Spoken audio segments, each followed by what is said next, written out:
ವೀಕ್ಷಕರೇ, ನಮ್ಮ ಚಳ್ಳಕೆರೆ ಟಿವಿಗೆ ಸ್ವಾಗತ. ಇಂದಿನ ಪ್ರಮುಖ ಸುದ್ದಿ.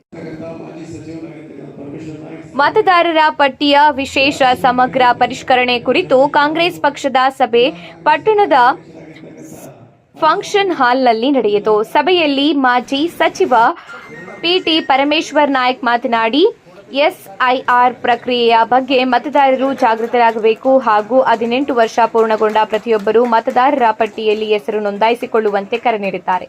ಪಕ್ಷದ ಬಿಎಲ್ಎಗಳು ಯಾವುದೇ ಅರ್ಹ ಮತದಾರರ ಹೆಸರು ಪಟ್ಟಿಯಿಂದ ಕೈತಪ್ಪದಂತೆ ನೋಡಿಕೊಳ್ಳಬೇಕು ಎಂದು ಹೇಳಿದ್ದಾರೆ. ಸಭೆಯ ಅಧ್ಯಕ್ಷತೆ ವಹಿಸಿದ್ದ ಶಾಸಕ ಎನ್ವೈ ಗೋಪಾಲಕೃಷ್ಣ ಮಾತನಾಡಿ, ಪಕ್ಷಕ್ಕಿಂತ ವ್ಯಕ್ತಿ ದೊಡ್ಡವನಲ್ಲ, ಪಕ್ಷದ ಬಲವರ್ಧನೆಗಾಗಿ ಎಲ್ಲರೂ ಒಗ್ಗಟ್ಟಿನಿಂದ ಕಾರ್ಯನಿರ್ವಹಿಸಬೇಕು ಎಂದು ತಿಳಿಸಿದ್ದಾರೆ. ರಾಜ್ಯ ವೈನ್ ಮತ್ತು ದ್ರಾಕ್ಷಿ ಮಂಡಳಿ ಅಧ್ಯಕ್ಷ doctor B Yogesh Babu SIR ಪ್ರಕ್ರಿಯೆಯ ಮಹತ್ವವನ್ನು ಮನೆ ಮನೆಗೆ ತಲುಪಿಸಿ ಎಲ್ಲ ಅರ್ಹ ಮತದಾರರ ಹೆಸರು ಪಟ್ಟಿಯಲ್ಲಿ ಉಳಿಯುವಂತೆ ಕಾರ್ಯಕರ್ತರು ಶ್ರಮಿಸಬೇಕು ಎಂದು ಹೇಳಿದ್ದಾರೆ.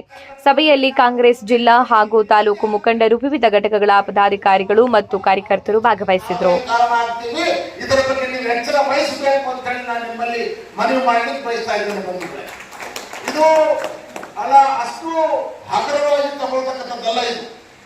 ಅಷ್ಟು ಸಲ್ಲಿಸಾದಂತ ಕೆಲಸ ಅಲ್ಲ. ಈ ದೇಶದ ಇತಿಹಾಸದಲ್ಲಿ ಸ್ವಾತಂತ್ರ್ಯ ಬಂದಿಗಾಗಲೇ 78-79 ವರ್ಷ ಆಯಿತು ನಮ್ಮ ದೇಶಕ್ಕೆ. ಇನ್ನುವರೆಗೆ ಕಾಂಗ್ರೆಸ್ ಸುದೀರ್ಘ ಅವಧಿಗೆ ಪಂಡಿತ್ ಜವಾಹರಲಾಲ್ ನೆಹರು ಅವರು, ಲಾಲ್ ಬಹದ್ದೂರ್ ಶಾಸ್ತ್ರಿ ಅವರು, ಇಂದಿರಾ ಗಾಂಧಿ ಅವರು, ಹಾಗೆ ನಮ್ಮ ರಾಜೀವ್ ಗಾಂಧಿ ಅವರು, ಮನಮೋಹನ್ ಸಿಂಗ್ ಅವರು, ನರಸಿಂಹರಾಯರು, ಅನೇಕ ಜನ ಕಾಂಗ್ರೆಸ್ನ ನಾಯಕರುಗಳು ಈ ದೇಶದ ಚುಕ್ಕಾಣಿಯನ್ನು ಹಿಡಿದು ಆಡಳಿತವನ್ನು ಮಾಡತಕ್ಕಂಥ ಉದಾಹರಣೆ ನಮ್ಮ ಕಣ್ಣು ಮುಂದಿದೆ. ಆದ್ರೂ ಯಾರು ಇಂಥ ದುಸ್ಸಾಹಸಕ್ಕೆ ಈ ಮತದಾರರ ಪಟ್ಟಿ ಸಮಗ್ರ ವಿಶೇಷ ಪರಿಷ್ಕರಣೆ ಅಂತಕ್ಕಂಥ ಕೆಲಸ ಯಾರು ಮಾಡಿರಲಿಲ್ಲ. ಇದು ಷಡ್ಯಂತ್ರ. ಇದು ಸನ್ಮಾನ್ಯ ನರೇಂದ್ರ ಮೋದಿ ಅವರ ಮತ್ತು ಅಮಿತ್ ಶಾ ಅವರ ದೊಡ್ಡ ಷಡ್ಯಂತ್ರ. ಕಾಂಗ್ರೆಸ್ ಅನ್ನ ಮುಗಿಸಬೇಕು, ಕಾಂಗ್ರೆಸ್ ಅಧಿಕಾರಕ್ಕೆ ಬಾರದ ಹಾಗೆ ತಡಿಬೇಕು ಅಂತಕ್ಕಂಥ ಒಂದು ಹುನ್ನಾರವನ್ನ ಇವತ್ತು ಮೋದಿ ಅವರು ಮತ್ತು ಅಮಿತ್ ಶಾ ಅವರು, ಹಾಗೆ ನಮ್ಮ ಈ ನೂತನವಾಗಿ ಬಿಜೆಪಿ ಅಧ್ಯಕ್ಷರಾಗಿ ಆಯ್ಕೆಯಾಗಿರ್ತಕ್ಕಂಥ ನಿತಿನ್ ನವೀನ್ ದೊಡ್ಡ ಷಡ್ಯಂತ್ರವನ್ನು ಮಾಡಿ ಇವತ್ತು ಕಾಂಗ್ರೆಸ್, ಯಾಕಂದ್ರೆ ನಮ್ಮ ಕಣ್ಮುಂದೆ ಬಹಳಷ್ಟು ಉದಾಹರಣೆಗಳಿದ್ದಾವೆ. ಈ ಸದ್ಯ ಹತ್ತಿರಕ್ಕಿರ್ತಕ್ಕಂಥದ್ದು ನೋಡಿ, ಕಳೆದ ಒಂದು 6 ತಿಂಗಳು ಅಷ್ಟೇ ಸಾಕು. ಒಂದು ಆಫೀಸರ್ಗಳು BLO ಬರ್ತಾರೆ, 2 ಫಾರಂ ಕೊಡ್ತಾರೆ. 2 ಫಾರಂನಲ್ಲಿ ಒಂದು ಸೈನ್ ನಾವು ಮಾಡ್ತೀವಿ, ಇನ್ನೊಂದು ಸೈನ್ 2ನೇ ಸೈನ್ ಮಾಡಿ ಅವ್ರು ಕೊಟ್ಟು ಅವ್ರಿಂದ ಸಿಗ್ನೇಚರ್ ತಗೋಬೇಕು. ಕೊನೆಯವರು ಕೂಡ ಡ್ರಾಫ್ಟ್ ಅಂತ ಹೇಳ್ತಾರೆ. ಡ್ರಾಫ್ಟ್ ಕರಡು ವೋಟರ್ ಲಿಸ್ಟ್ ಕೊಡ್ತಾರೆ. ಆ ಕರಡು ಫೈನಲ್ ಆಗಲ್ಲ, ಅದು ಒರಿಜಿನಲ್ ಆಗಲ್ಲ. ಅಲ್ಲಿವರೆಗೂ ನಮ್ಮ ಹೆಸರು ಬಂದಿದೆಯಾ ಇಲ್ಲ ಅಂತ ಆ ಪತ್ರದ ಮೂಲಕ ನಾವು ಕನ್ಫರ್ಮ್ ಮಾಡ್ಕೊಬೇಕು.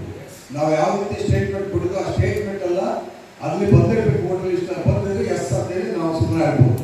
ಅಂದರೆ ಒಂದು ಪಾಯಿಂಟ್ನಲ್ಲಿ ಯಾವ್ದಾದ್ರು ಒಂದು ಮೈನಸ್ ಆಗಲು ತಮ್ಮದು ತಂಗಿಯನ್ನ ಬಿಟ್ಟೋಗಿದ್ರು ಕೂಡ ಮತ್ತೆ ನಾವು ಕ್ವಶನ್ ಮಾಡಿ ಅದನ್ನ ಸೇರಿಸ್ತಕ್ಕಂಥ ಒಂದು ಅಧಿಕಾರ ಕೂಡ ನಮ್ಮಲ್ಲಿ ಇರುತ್ತೆ. ಆ ಒಂದು ವ್ಯವಸ್ಥೆಗೋಸ್ಕರ ಈ ಫಾರಂಗಳ ವಿಚಾರ ಪರಮೇಶ್ವರ ಬಹಳ ಸುಂದರವಾಗಿ ಸಂತೋಷ. ಅದಕ್ಕೂ ಅವ್ರನ್ನ ಇಲ್ಲಿ ನಮ್ಮ ಚಿತ್ರದುರ್ಗ ಜಿಲ್ಲೆಗೆ ಅಬ್ಸರ್ವರ್ ಆಗಿ ಮತ್ತು ಭಾಷಣಕಾರರಾಗಿ ಎಸ್ಐಆರ್ ಬಗ್ಗೆ ಚೆನ್ನಾಗಿ ತಿಳ್ಕೊಂಡಿರ್ತಕ್ಕಂಥ ವ್ಯಕ್ತಿ ಕಳಿಸಿದ್ದಕ್ಕೂ ಸಾರ್ಥಕವಾಯಿತು ಅಂತ KPCC ನಾನು ನಾವೆಲ್ಲ ಕಾಂಗ್ರೆಸ್ ಅವರು ಧನ್ಯವಾದಗಳು ಹೇಳೋದಕ್ಕೆ ನಾನು ಇಷ್ಟಪಡ್ತೀನಿ.